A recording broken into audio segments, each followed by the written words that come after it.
Abra sua Bíblia, livro de Gênesis, capítulo 28. Gênesis 28, verso 10. Lembrando que nós estamos numa série de mensagens sobre o livro de Gênesis, particularmente o período patriarcal dentro dessa obra. Gênesis, que é a primeira obra num conjunto de 5 obras bíblicas, as 5 primeiras obras da Bíblia, que é conhecida entre os judeus como a Torá, e para nós ocidentais como o Pentateuco. E a gente está aí navegando nesse livro da aliança, e hoje particularmente vamos tratar de uma experiência que Jacó, o último dos 3 patriarcas, tem com Deus numa fuga de sua casa. E aí é Gênesis 28, 10. Leremos até o verso 22. E assim diz a palavra do Senhor. E Jacó partiu de Berseba e foi em direção a Harã. E chegou a um lugar onde passou a noite, porque o sol já havia se posto. Tomando então uma das pedras do lugar, colocou-a debaixo da cabeça e deitou-se ali para dormir. Então sonhou. Sonhou que havia uma escada colocada sobre a terra, cujo topo chegava até o céu. E os anjos de Deus subiam e desciam por ela. E acima dela estava o Senhor que disse: Eu sou o Senhor, o Deus de teu pai, Abraão, e o Deus de Isaque. E darei a ti e à tua descendência esta terra que você está aí deitado. E a tua descendência será como o pó da terra. Tu te espalharás para o ocidente, para o oriente, para o norte e para o sul. Todas as famílias da terra serão abençoadas por meio de ti e da tua descendência. Eu estou contigo, e eu te guardarei por onde quer que tu fores, e te farei voltar a esta terra, pois não te deixarei até que haja cumprido o que te prometi. Quando Jacó acordou do sono, ele disse: Realmente o Senhor está neste lugar. E eu não sabia, e cheio de temor, ele disse: Como este lugar é terrível! Este lugar não é outro senão a casa de Deus, a porta do céu. Jacó, levantando-se de manhã cedo, tomou a pedra que havia posto debaixo da cabeça e a colocou como uma coluna. Derramou azeite sobre ela e chamou aquele lugar Betel. Antes, porém, o nome da cidade era Luz. Jacó também fez um voto: se Deus for comigo e me guardar neste caminho que eu vou seguindo, e me der pão para comer e roupas para vestir, de modo que eu volte em paz à casa de meu pai, e se o Senhor for o meu Deus, então esta pedra que coloquei como coluna será casa de Deus, e certamente te darei o dízimo de tudo quanto me deres. Pai, muito obrigado pela palavra do Senhor. Nós precisamos do teu auxílio e da tua ajuda, Pai. Nós precisamos do teu socorro, porque o Senhor quer falar conosco por gente frágil, vulnerável como nós. Pai, nós não temos qualquer dignidade em nós mesmos para transmitir uma palavra tão santa, Senhor Deus, tão profunda como aquela que o Senhor nos revela na tua Escritura. Mas pedimos que o Senhor nos suporte, que o Senhor nos dê amparo e ajuda, para que a tua palavra cumpra aquilo que o Senhor lhe designou. Eu oro também pelos meus irmãos que escutam a palavra, que sejam igualmente, ó Pai, trabalhados por obra do Espírito, para que a Tua palavra penetre em seus corações e mude sua percepção de mundo, de realidade e de coração e de fé no Senhor Jesus. Peço, Senhor, que o Senhor expanda também a compreensão dos Teus filhos do reino de Deus e dos mistérios que o Senhor depositou na Tua santa palavra. Ajuda-nos, Senhor Deus, a compreender a Tua palavra e a Tua instrução para nós nessa noite, a nossa oração, em Cristo Jesus. Amém?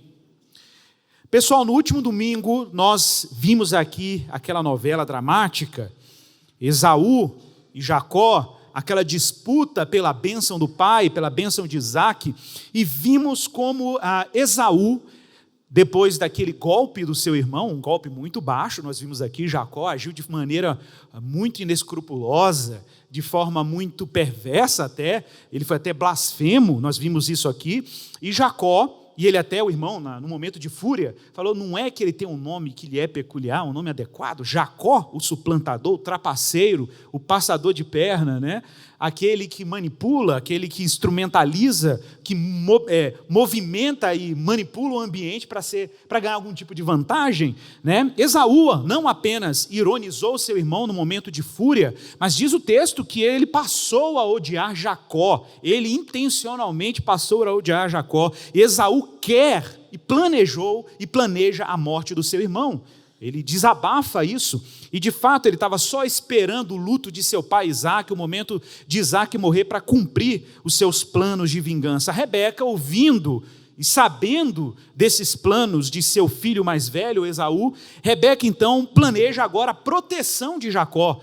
E ela até usa uma frase muito interessante no capítulo 27, verso 45, quando ela diz: poxa, será que eu vou perder meus 2 filhos igual eu os ganhei também? Porque eles eram gêmeos, nasceram juntos, e ela estava com medo de perdê-los juntos, porque se por acaso Esaú tentasse uma vingança contra Jacó, poderia que Jacó também reagisse e os 2 morressem. Nessa tentativa de proteger o seu filho predileto, né, ela então elabora um outro plano. Um plano de fuga para Jacó. E ela elabora esse plano, só que, cara, ela não podia dizer para Isaque, seu marido, claramente: olha, Esaú quer matar Jacó. Não, ela dá um outro caminho. Sabemos que Rebeca já andava meio frustrada com as suas 2 noras, as 2 mulheres de Esaú, que eram cananeias. Eram mulheres que a aborreciam de maneira muito intensa. Ela expressa isso em vários momentos. Então ela usa isso como um bom argumento. E chega Isaque e fala para ele: olha, eu não quero que o meu filho Jacó se case com mulheres cananeias. Basicamente foi essa a justificativa que ela apresentou ali a Isaque, para que Isaque enviasse Jacó para outro lugar. Na verdade, era uma forma de proteger o filho, era uma forma de sustentar o argumento de uma fuga. Mas para Isaque não seria meramente uma fuga, seria uma forma dele procurar uma mulher entre os seus parentes lá em Padã Arã. E no capítulo 28, aí já no nosso capítulo, nos primeiros versos que nós não lemos, Jacó é enviado então por Isaque a seus parentes, e Jacó é enviado, né, por Isaque a seus parentes, e Isaque dá a bênção a Jacó, quase nos termos da promessa que Deus deu ao seu antepassado, seu pai Abraão. E aí diz o texto que depois que ele dá essa bênção, ele diz assim: vai lá na casa dos meus parentes, Betuel, em Padã Arã, vai lá na casa do seu tio Labão, lembra? Labão é irmão de Rebeca, vai para lá e, quem sabe, né, você acha uma mulher, uma esposa para si lá, de preferência, naturalmente, longe, bem longe dos cananeus, porque apesar dessa terra ser uma terra prometida para nós sabemos que é só uma questão de tempo Deus julgar o povo dessa terra. Então não fazia sentido realmente contrair matrimônio, como Esaú fez, com mulheres etéias ou cananeias daquela região. Mas Esaú, olha que interessante, no capítulo 28, no verso 6 a 9, Esaú escuta essa conversa. Ele escuta. E Esaú, querendo impressionar o seu pai, falou assim: entendi. Então quer dizer que o meu pai e a minha mãe não gostam das cananeias. Agora que caiu a ficha de Esaú. Então Esaú vai lá e fala assim: então vou fazer um remendo aqui. Ele tentou fazer um remendo, ele já era casado com 2, ok? Qual foi o remendo? Verso 8, entendeu Esaú, que as filhas de Canaã eram mal vistas por seu pai Isaque. Verso 9, Esaú foi a Ismael, o remendo, a Ismael, gente, ok? A tribo, o grupo, a família de Ismael. Ismael já tinha morrido, mas eram os descendentes.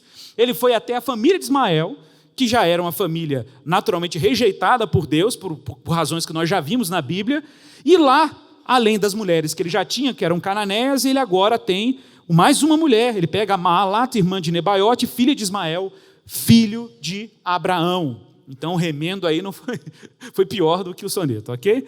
Mas era uma tentativa de Esaú impressionar os seus parentes, uma vez que ele já estava em um complexo de rejeição crescente, né, por causa de uma série de eventos que nós acompanhamos aqui. E aí finalmente chegamos no verso 10, quando Jacó parte de Berseba em direção a Arã. Gente, só para vocês se localizarem geograficamente, Berseba, até hoje existe essa cidade em Israel, é uma cidade que fica no sul, eu já estive lá, no Negev, uma região muito desértica, bem ao sul mesmo de Israel, mas tem alguns oásis lá. Berseba mesmo é um lugar onde tem um oásis. Inclusive o texto bíblico fala que havia poços lá, inclusive poços abertos pelos próprios patriarcas. A questão é que a jornada deles seria uma jornada muito longa. São 750 quilômetros de caminhada. ok? Eu estou falando aqui, só para vocês terem uma ideia, que na proporção do Oriente Médio, isso significa sair do sul de Israel e subindo ao norte e chegar ali na fronteira do Iraque com a Turquia. Um lugar muito distante, era uma jornada muito longa. E, gente, de quem que nós estamos falando aqui? Nós estamos falando aqui de uma história que até esse momento é de Jacó, o fugitivo. Daria até o nome de um filme. Jacó, o fugitivo. Já tem o Jacó, o mentiroso, né? Tem o Jacó, o fugitivo. Ele é um exilado. Ele está em fuga. Seu irmão está querendo assassiná-lo. E ele está fugindo. Agora, irmãos, atenção.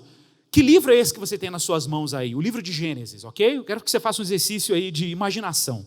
Esse livro que você tem em suas mãos, o livro de Gênesis, é parte do livro da aliança dos israelitas. Está claro? Então você precisa ler essa obra como os israelitas, lembrando que Moisés escreveu essa obra, que nós estamos lendo agora, e ele escreveu por quê? Por que Moisés escreveu essa história toda que nós estamos lendo esses dias aqui? Ele escreveu isso para educar o povo de Israel na memória de como Deus veio se revelando aos seus antepassados. E que Deus é esse. Então observe, imagine os israelitas lendo a história de Jacó, quando eles mesmos estavam, por exemplo, no Egito, ou atravessando o deserto, fugindo do Egito, a história de Jacó em fuga, gente, e Deus prometendo que vai trazer Jacó de volta para a terra dos seus antepassados, é a própria história do israelita que está lendo o Código da Aliança. Então, é claro que Israel se veria na história dos patriarcas, que, na verdade, toda a trajetória dos israelitas, como um povo que vai para o exílio e Deus traz do exílio, é a história dos seus ancestrais. Israel está meramente reproduzindo aquilo que Deus já tinha feito com seus antepassados. Mas diz o texto aí, observe, que Jacó, e isso é interessante mencionar, porque pensa assim, gente, Jacó recebeu a bênção.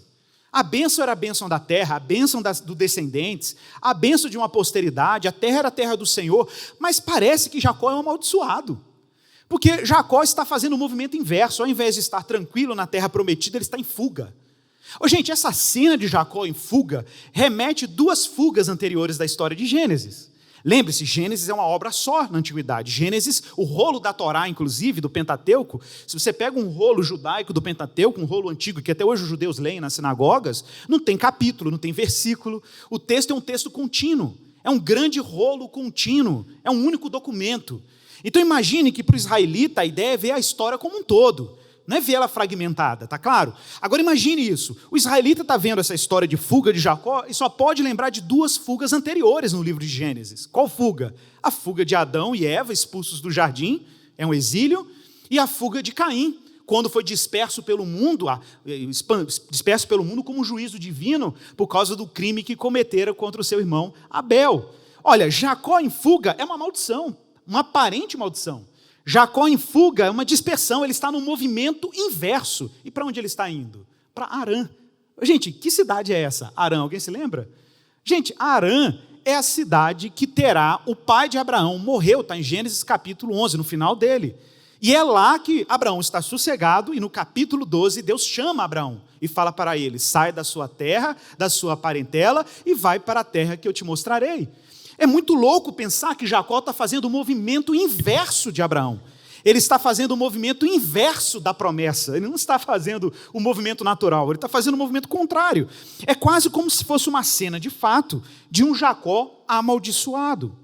A propósito, a palavra Berseba, que é o lugar de onde ele sai, e a palavra Harã, e eu falava sobre isso de manhã, que os nomes bíblicos, eles não estão na Bíblia à toa, nome de pessoas, nome de lugares. Você precisa entender a tradução dessas palavras para você entender como que o drama é mais rico. Por exemplo, Berseba, em hebraico, quer dizer fonte do Sete. É uma referência a uma fonte que existia ali na região de Berseba, a um poço. E Harã quer dizer, em língua aramaica, porque é uma região dos arameus, Harã quer dizer ressecado. Então imagine, Jacó está saindo de um lugar de fontes de águas para um lugar ressecado. Exatamente a inversão da trajetória.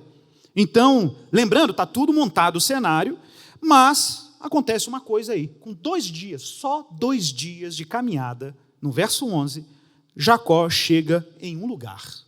Ele chega em um lugar, o texto fala literalmente assim, que ele chegou a um lugar, não é isso aí, verso 11? Que lugar é esse? Eu quero chamar a sua atenção para essa palavra lugar. Por quê? Porque a palavra lugar, em hebraico, Hamakon quer dizer lugar, aparece só nesse capítulo 28 6 vezes. E todas as vezes que uma expressão hebraica é repetitiva em um determinado bloco, você pode ficar tranquilo, que é uma forma semita, hebraica, judaica, de dizer, esse tema é importante dentro desse capítulo, então fique esperto. Foi igual capítulos anteriores que nós estudamos aqui, que a palavra bênção ocorria 5 vezes, só num trecho num capítulo, 10 vezes em capítulos, porque é o tema central. O tema central aqui é o lugar, ok? É o lugar. O que é irônico é que se o tema central desse bloco é o lugar, Jacó parece fora de lugar. Jacó parece um deslocado. Jacó parece alguém que está fora, sem terra, sem lugar para se repousar, para ficar. Ele é um exilado, ele é um foragido. E eu quero chamar um outro detalhe para um outro detalhe aqui. Verso 11. Verso 11 diz que a razão por que Jacó parou naquele lugar é porque já era noite. Já era noite, ele precisava dormir. E aí o texto repete a palavra lugar de novo aí no verso 11. Diz que ele pegou as pedras do lugar e colocou-a debaixo da cabeça e deitou-se ali para dormir. Gente, eu fico imaginando essa cena, porque quem é Jacó a essa altura? Ora, Jacó é o filho super protegido de Rebeca. Jacó era o jovem, como nós vimos anteriormente, que diferente de Esaú, que era dado a vida do campo, a vida ao campo aberto, Jacó era o hiperprotegido, era o rapaz das tendas. Esse negócio de ficar correndo no campo, isso não é legal. Ele gostava do conforto, ele gostava da quietude, ele gostava da vida mansa. Claro, ele cuidava de ovelhas, mas ovelha era um negócio tranquilo, né, gente? Cômodo, não dá tanto trabalho quanto caçar um cervo no campo, ficar esperando o cervo dar mole para jogar uma flecha nele. Isso aí é coisa de Esaú.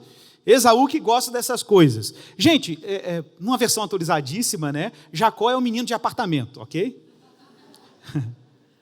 Ele é o filho, ele é criado por vó. Tá? Pensa assim, criado por vó. E é curioso porque no verso 11 a palavra lugar aparece 3 vezes, apesar que as traduções omitem uma ocorrência, né? E é redundante. Chegou a um lugar, ficou lá, estou traduzindo literalmente do hebraico. Chegou em um lugar, Macon, ficou lá porque passou o sol, tomou das pedras do Macon, do lugar, e as colocou como seu travesseiro, e ele deitou-se no lugar. Hamacon, de novo, 3 vezes, só nesse verso. Mas Jacó é um cara fora do lugar, apesar de estar no lugar. Talvez ele ainda não tinha consciência disso. E ele sonhou, veja aí, verso 12, ele sonhou. Ele começa a ter um sonho, e grande parte da nossa leitura aqui foi do sonho dele, uma descrição do sonho de Jacó. Gente, a gente sabe na Bíblia que tem vários textos que falam sobre sonhos. Homens que tiveram sonhos, homens de Deus, pessoas, até pagãos que tiveram sonhos, Faraó, Nabucodonosor. O que é curioso porque esse é o primeiro caso de sonho registrado na Bíblia. Esse é o primeiro caso. E esse sonho era curioso, né?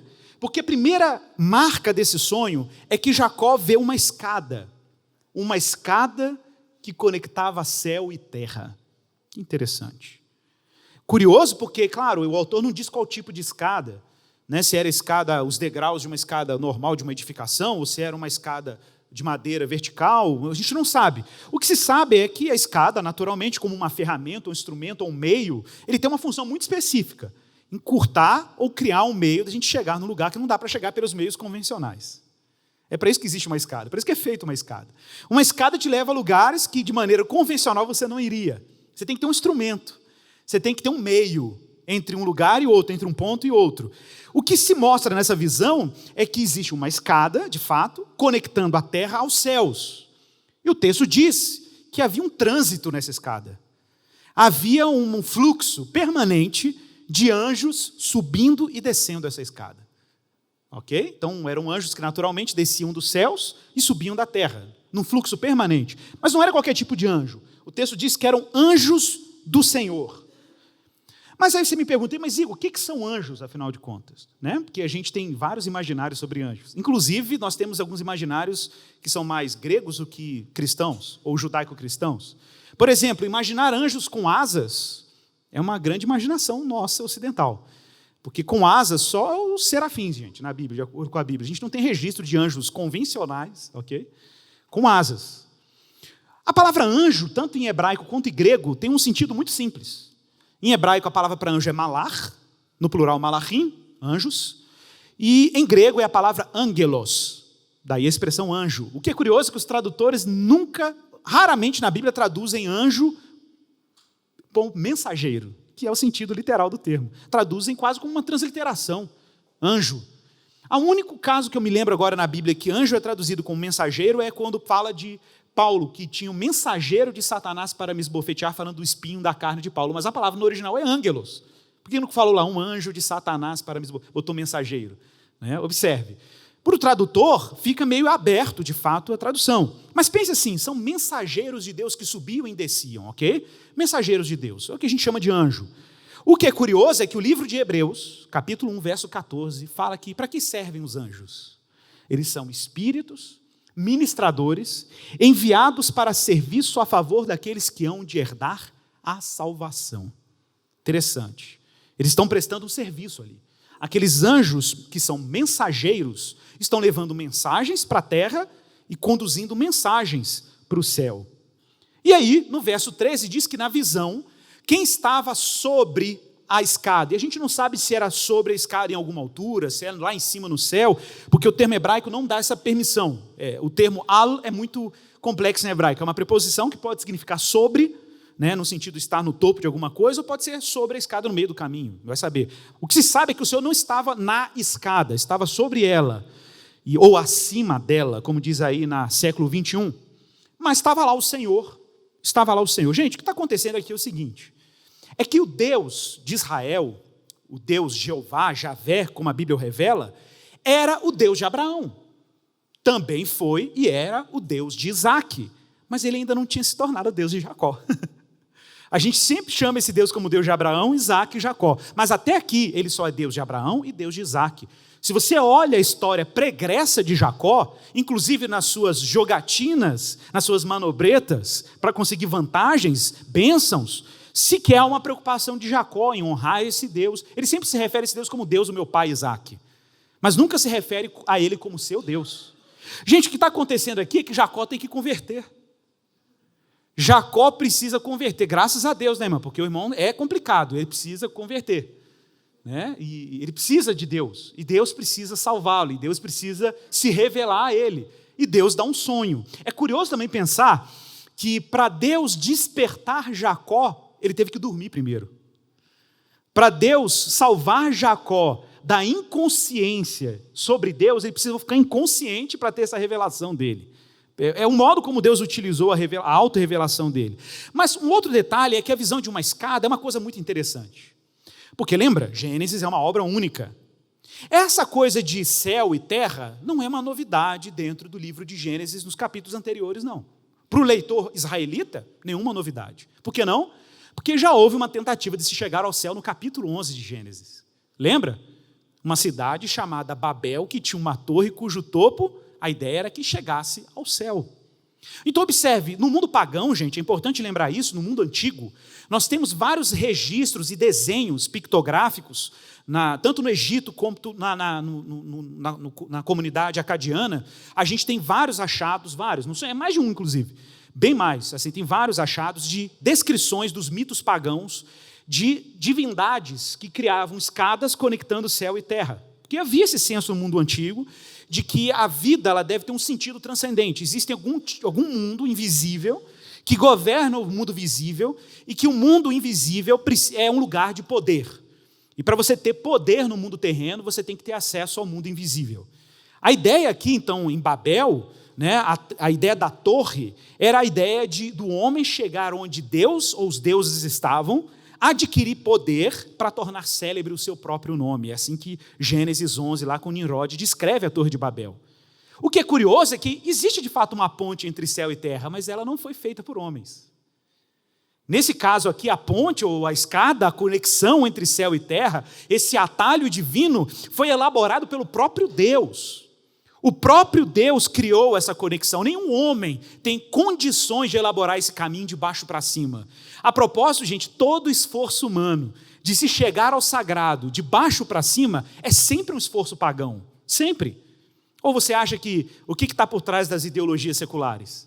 Se não um esforço, um empreendimento humano de tentar construir o paraíso a partir do seu próprio empenho. O que você acha que está por trás, por exemplo, de muitas religiões pagãs pelo mundo, e religiões que talvez você diga assim, não é tão pagão, mas elas se inspiram na noção de que o meu empenho, o meu esforço vai me fazer chegar no sagrado.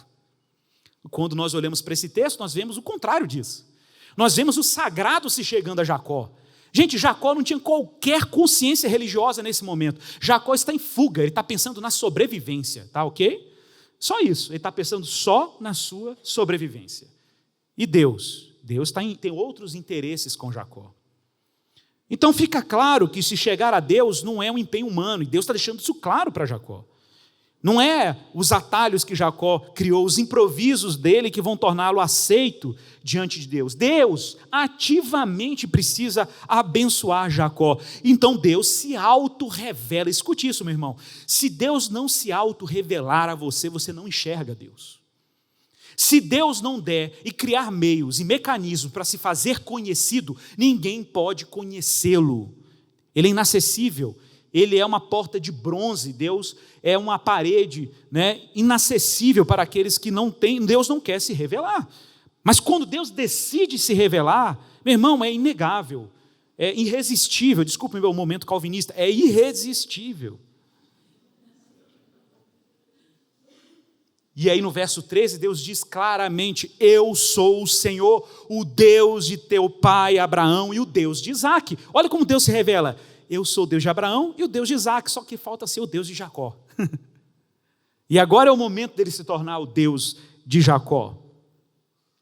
Jacó precisa conhecer a Deus. Agora, olha esse paralelo.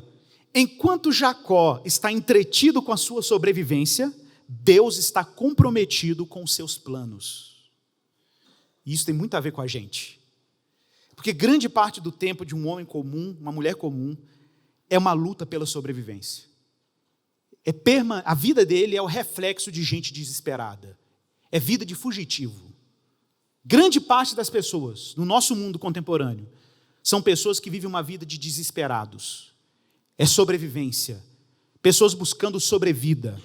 É gente que está em exílio. É gente que está em fuga, igual Adão em fuga, igual Caim em fuga, igual o próprio Jacó ameaçado. Mas é interessante perceber como que a trajetória de um fugitivo cruzou com a trajetória de um Deus altamente comprometido com seus planos. E quando cruza, coisas acontecem. A começar por um Deus que se auto-revela. Um Deus que se faz conhecido. Um Deus que diz, olha, eu sou. Não está aí? Eu sou o Deus, o Senhor, o Deus de teu pai Abraão e Isaque. E aí ele faz uma promessa. A promessa que está no verso 13. Ele diz assim, darei a ti e a tua descendência, eu já falei isso aqui nessa série, fique esperto quando você vê a palavra descendente ou descendência, porque em língua hebraica é a palavra zerá, e zerá em hebraico é tanto semente como descendente. É curioso porque a tradução grega dessa expressão é a palavra espermatikos, esperma, é semente, é gene, é DNA, é alguma coisa que Deus está colocando numa descendência, de fato física, que vai culminar em um descendente, de acordo com Paulo, que Paulo depois faz um spoiler, ele diz que é o próprio Cristo. Então observe, a preocupação do Pentateuco e da Torá de preservar uma genealogia é registrar os rastros da promessa, da semente. Mas aí você diz assim, mas o texto diz que eu darei a ti, a tua descendência, uma terra, ou esta terra. Atenção para isso. Que terra? Boa pergunta. Que terra? Para você, qual é a dimensão da promessa de Deus para Abraão e seus descendentes? Que terra? Talvez você diga assim, Canaã? Talvez você diga assim, tá bom, Igor, vamos um pouquinho além. Será que é a Palestina? Será que é até o Egito? Até a Babilônia? A antiga Pérsia? Ou o Irã hoje? Será que é Roma? Será que é Europa? Qual é a dimensão da promessa abraâmica? Quais são os limites dessa promessa? Para você saber os limites, abra aí Gênesis capítulo 13. Volte um pouco, vamos ver como que Deus mostrou primeira vez essa promessa para o primeiro patriarca Abraão. Olha que interessante isso, gente. Preste muita atenção na linguagem. Em Gênesis capítulo 13, verso 14.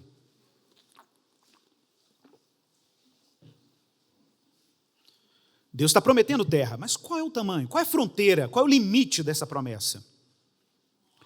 Gênesis capítulo 13 diz assim, verso 14. Ergue os olhos. Olha o que Deus fala para Abraão. Abraão, levanta a cabeça e olha, enxerga. Ergue os olhos. E olha, desde onde estás para o norte, para o sul, para o oriente, para o ocidente. Olha para onde você alcançar. Porque toda essa terra, atenção à palavra terra aí, porque toda essa terra que você está vendo, eu vou te dar. E não somente a ti, vou dar também a tua semente. Olha aí a palavra semente, como é que é importante. A tua descendência, para sempre. Para sempre.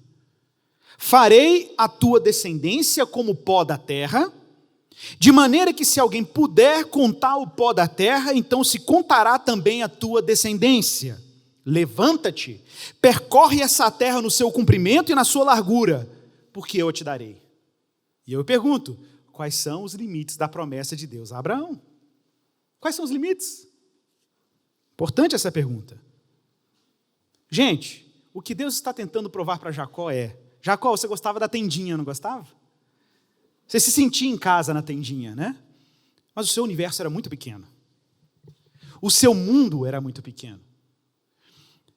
O que Deus está tentando fazer com Jacó é convencê-lo que Deus tem uma casa para Jacó que é muito maior do que a imaginação dele pode compreender. E não apenas para Jacó, para ele e todos os seus descendentes, porque se seus descendentes forem incontáveis como o pó da terra, meu irmão, certamente não é Israel. Porque Israel é um país do tamanho, sei lá, hoje, do tamanho de Sergipe. Se for para todos os judeus, se os descendentes de Abraão forem meramente os judeus, segundo a carne, nós só temos aí 18 milhões de judeus no mundo. Isso não é nada, gente. 18 milhões de judeus não é nada. Comparado ao resto da população mundial, ok? Ou comparado aos números descritos metaforicamente como incontáveis como o pó da terra. Mas lá em Hebreus é dito que, atenção, pela fé, Hebreus capítulo 11, verso 8, diz que pela fé, Abraão, quando chamado por Deus, no Novo Testamento descrevendo Abraão, a fim de ir para um lugar que ele devia receber por herança, ele partiu sem saber para onde ia, de fato. Pela fé, Abraão andou na terra da promessa como em terra estranha, habitando em tendas com Isaque e Jacó, herdeiros com ele da mesma promessa. E por que razão peregrinavam? Porque Abraão e os seus descendentes aguardavam a cidade que tem fundamentos, da qual Deus é o arquiteto e o edificador. Todos estes morreram na fé sem ter obtido as promessas em vida, vendo-as de longe, saudando-as e confessando serem estrangeiros e peregrinos sobre a terra, porque os que falam desse modo manifestam estar procurando uma pátria. Uma pátria. Agora, eles aspiram uma pátria superior, uma terra superior. Atenção, vamos montar um quebra-cabeça aí. Isto é, uma pátria celestial. Por isso Deus não se envergonha deles, de ser chamado o seu Deus, porquanto lhes preparou uma cidade. Então observe, tem duas promessas aqui, ok? A primeira promessa é que Jacó terá uma descendência inumerável. Primeira promessa. Segunda promessa, Deus está prometendo uma terra. Terra e descendência. Igor, como é possível então a promessa de Abraão se tornar tão expandida em termos da sua descendência? Depois eu vou falar da terra. Em termos da sua descendência. Como Deus pode multiplicar os descendentes de Abraão? Ué, é só os descendentes físicos de Abraão fazer muito filho. E está tudo certo. Não. Existe um meio mais eficiente. É Deus transformar quem fisicamente não é filho de Abraão em filho de Abraão pela fé. Tem outro meio. Tem outro meio. E é isso que Paulo fala em Gálatas 3. Ele diz assim, é o caso de Abraão. Paulo, Gálatas 3,6, é o caso de Abraão, que creu em Deus, e isso lhe foi imputado por justiça. Sabei, pois, que os da fé é que são filhos de Abraão. Os da fé é que são filhos de Abraão. Fé em quem? Fé na semente de Abraão, que é o próprio Cristo. Por isso que no verso 14, olha aí a continuação do sonho. No verso 14, o que o Senhor diz para Jacó, a mesma linguagem de Gênesis 13 para Abraão. Ele diz, tu te espalharás, olha a linguagem, o mesmo padrão. Tu te espalharás para o oriente, para o ocidente, para o norte e para o sul. Todas as famílias da terra serão abençoadas por meio de ti e da tua semente. Que interessante. Então Deus não está apenas criando uma numerosa descendência para Abraão, Isaque e Jacó, como Deus também está criando um universo em expansão para essa galera ocupar. Agora o que me chama mais atenção é a semelhança dessa linguagem do sonho com a linguagem de Jesus. Você percebeu o padrão? Gênesis 13, olha para o norte, olha para o sul, olha para o oriente, olha para o ocidente. Para Jacó, a mesma linguagem. Eles vão para o norte, vão para o sul, para o oriente e para o ocidente. Jesus vai usar a mesma linguagem em Lucas capítulo 13. Abra aí. Lucas capítulo 13, verso 28 a 29, falando de um mistério que Deus vai fazer nos últimos dias. Lucas 13, 28.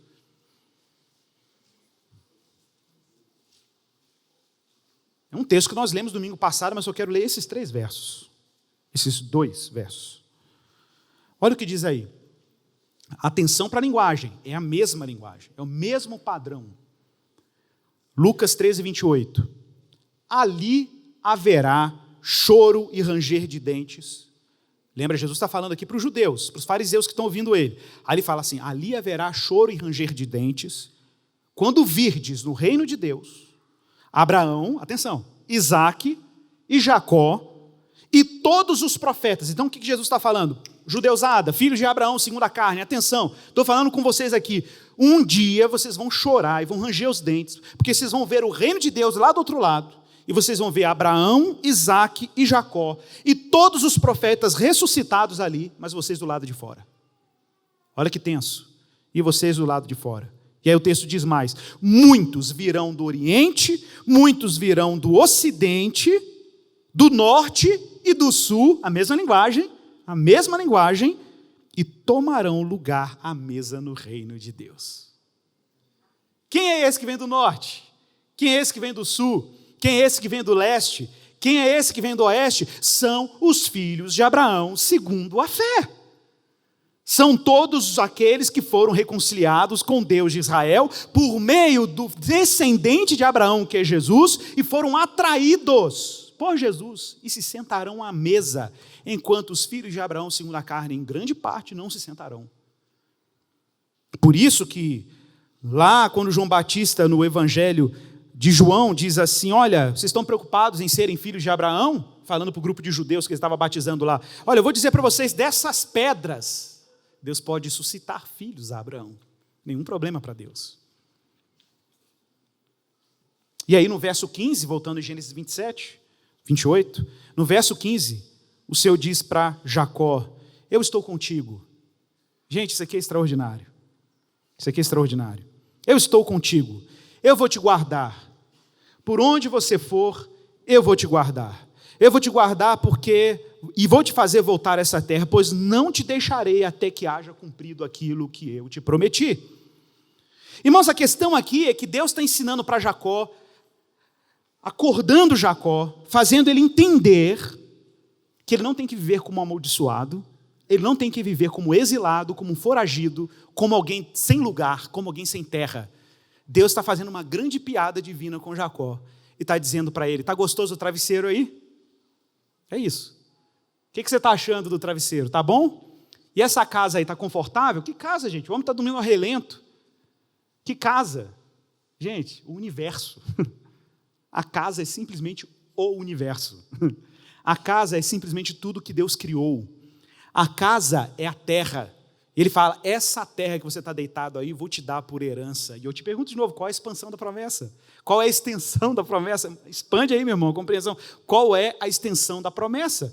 Gente, o que Deus está fazendo com Jacó, com Abraão, com Isaque, é o que? Simplesmente requerendo aquilo que Deus prometeu a Adão e Eva. Deus está requerendo a sua própria criação, e está devolvendo a criação às suas criaturas.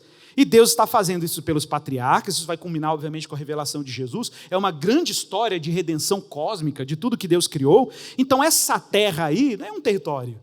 Essa terra aí é toda a criação de Deus. Então, Jacó não tinha que sentir alguém expulso de casa. Essa que é a ironia.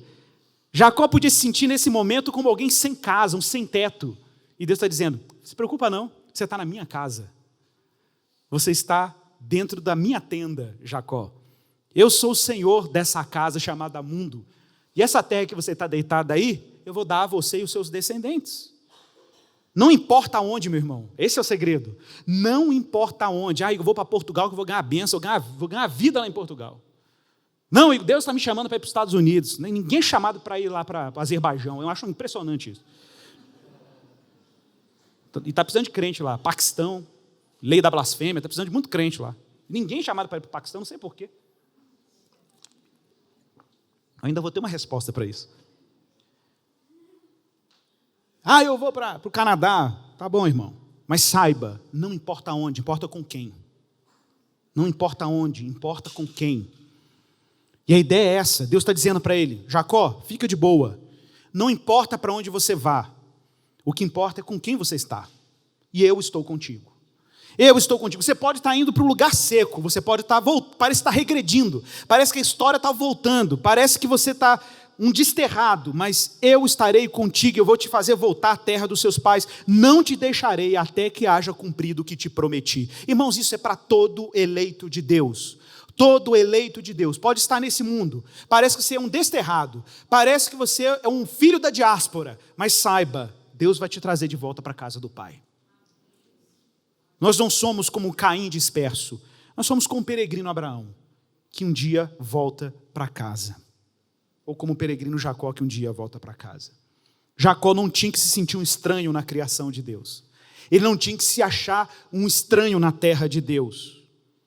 E, gente, eu quero lembrar que no mundo antigo, atenção para isso, um detalhe cultural importante, no mundo antigo os deuses eram territoriais. Já parou para pensar nisso?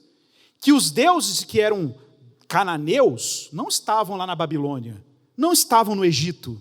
Cada território tinha suas divindades.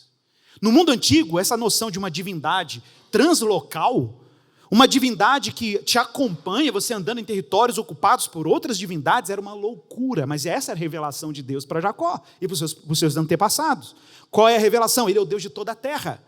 Que Deus é esse que entra na casa do outro sem bater? Que Deus é esse que entra no território dos outros sem pedir licença? Ele não tem que pedir licença, ele é o Deus de toda a terra, os outros que são falsos deuses. E Deus está falando, eu vou com você. Vai andando que eu estou contigo, não se preocupe. Eu estou contigo e ainda vou te trazer de volta para a casa do seu pai. Eu farei você voltar a essa terra.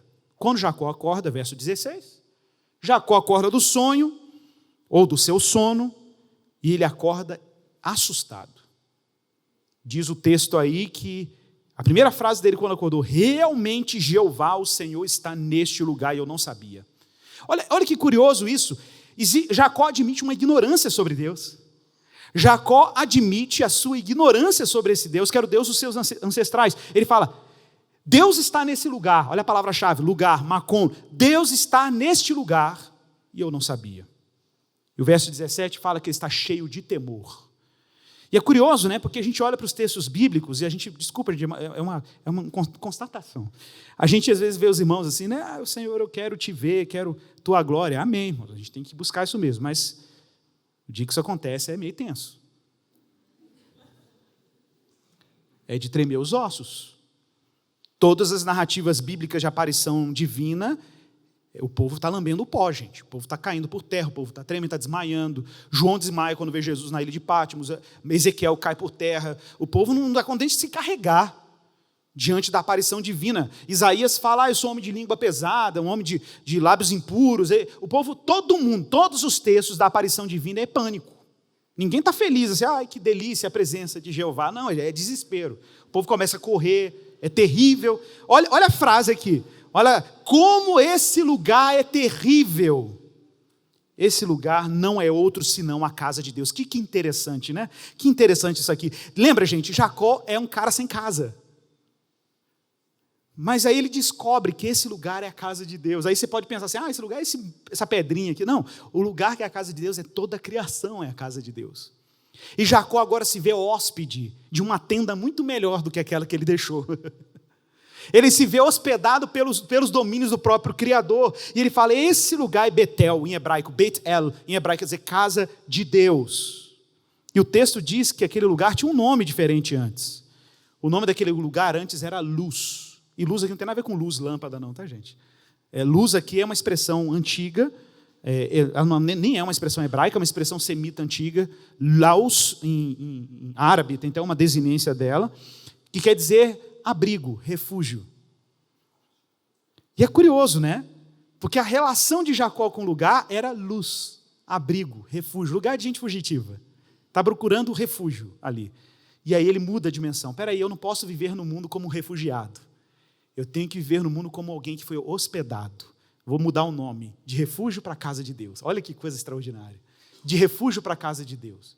De luz para Beitel, para a casa de Deus. E é curioso quando o cristão descobre que ele não precisa viver nesse mundo como foragido, ele não precisa viver a sua vida como desesperado e como alguém que está se refugiando do mal. É quando um cristão vive a sua vida sabendo que é só uma questão de tempo o Senhor requerer essa criação como casa dele e de dar essa casa por herança a todos os filhos de Abraão pela fé. É extraordinário pensar isso. É extraordinário que Deus nos chamou para andar nessa vida não como alguém que olha para o céu como alguma coisa que está distante, mas como alguém que olha para céu e terra reconciliados, aproximados, como diz o N.T. Wright, que basicamente o que Deus está fazendo na história da salvação é reconciliar céus e terra, é reconciliar o que parecia irreconciliável. Jacó até esse momento está vivendo como um secular, como alguém que olha para um Deus como um Deus ausente do mundo. Deixa que eu dou conta da vida terrena. Não, ele de repente enxerga que esse Deus é um Deus que está o tempo inteiro mantendo o fluxo do seu governo sobre esse mundo, permanentemente. É anjo subindo e descendo o tempo inteiro. Então, vou fazer aqui um resumão. Jacó sai da sua casa como um desterrado, como um fugitivo. Ele deixa a terra prometida e vai no movimento inverso das promessas, vai para Harã em vez de ficar em Canaã. Como Adão expulso do jardim, ele está indo para um território desconhecido. A sua trajetória é de alguém que foi amaldiçoado e não abençoado. Que ironia, mas ele tinha recebido muitas bênçãos em casa. Com 2 dias de viagem, ele chega no lugar chamado abrigo, luz. Jacó tem um sonho. Deus, Jeová, aparece para ele, se auto-revela a ele, e se demonstra e se revela como Deus de Abraão e Isaque. Agora só falta um passo, ele tem que se tornar o Deus de Jacó. Deus se auto-revela e renova as promessas dos seus ancestrais. E Deus o faz de maneira incondicional. Em nenhum momento Deus aqui faz menção aos pecados do passado dele. Igual com você, quando ele te salvou. Ele não fez nenhuma menção aí das suas picaredagens do passado. O que Deus tem é um plano. E não é um plano de fuga. É um plano de redenção. É um plano de restauração. Então Deus prometeu. E Deus promete para ele uma realidade enorme. Muito maior do que ele podia imaginar, muito maior do que ele podia conceber, uma realidade em que céus e terra estão plenamente conciliados. Jacó não era mais um deísta, ele era um monoteísta. Jacó tem que herdar a promessa, Jacó tem que andar na fé de Abraão. Mas agora, irmãos, no tempo presente, quem é a escada de Jacó para cada um de nós? Quem é aquele que conecta céus e terra? Quem é aquele que tenta aproximar o mundo vindouro do tempo presente? Para encerrar, João capítulo 1, verso 47, vamos ver quem é. João capítulo 1, verso 47.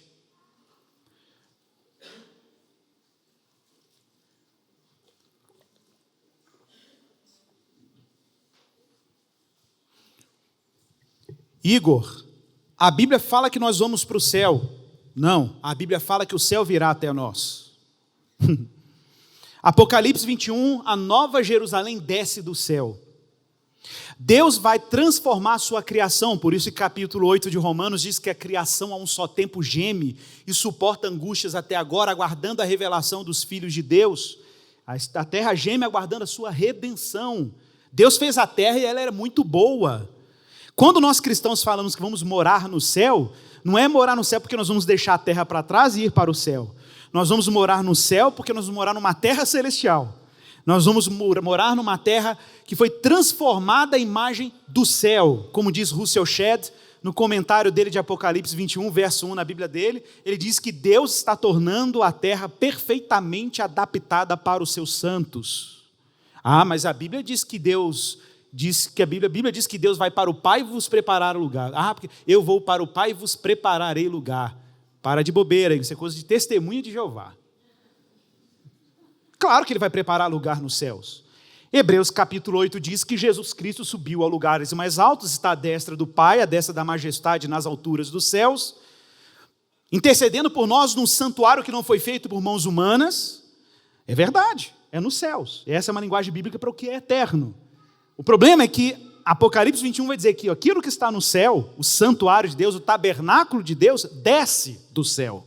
E é por isso que nós oramos o Pai Nosso: venha a nós o teu reino. E é por isso que o Sermão do Monte diz que os mansos herdarão o céu, não é isso? Não, os mansos herdarão a terra. Deus está adaptando a criação, porque esse é o território que Deus prometeu a Abraão e os seus descendentes. A terra é do Senhor. Onde o seu olho vai, Abraão? Onde você enxerga? Quais são os limites da criação? Essa é a minha promessa. Daqui a pouco nós vamos ler um trecho de Irineu de Lyon que vai ajudar você a entender isso. Para encerrar, João capítulo 1, verso 47, qual é a escada de Jacó, gente? Olha aí. E Jesus viu Natanael, um homem aleatório lá, Jesus viu Natanael aproximar-se e disse a seu respeito: eis um verdadeiro israelita em quem não há dolo. E perguntou-lhe Natanael: de onde me conheces? De onde você me conhece? Que você sabia que eu estava debaixo de uma figueira. E Jesus respondeu: olha, antes de Filipe te chamar, eu te vi quando estava debaixo da figueira. Então exclamou Natanael: mestre, tu és o filho de Deus, tu és o rei de Israel. O cara só converte com essa frase de Jesus. Ao que Jesus respondeu: olha, porque eu só te disse que te vi debaixo da figueira, você está crendo? Pois maiores coisas do que esta tu verás. E acrescentou: em verdade eu te digo, que um dia você vai ver o céu aberto, atenção, e os anjos de Deus subindo e descendo sobre o Filho do Homem. Sobre o Filho do Homem. Esse é o mediador, gente, que encurtou a distância entre céus e terra. Vamos orar.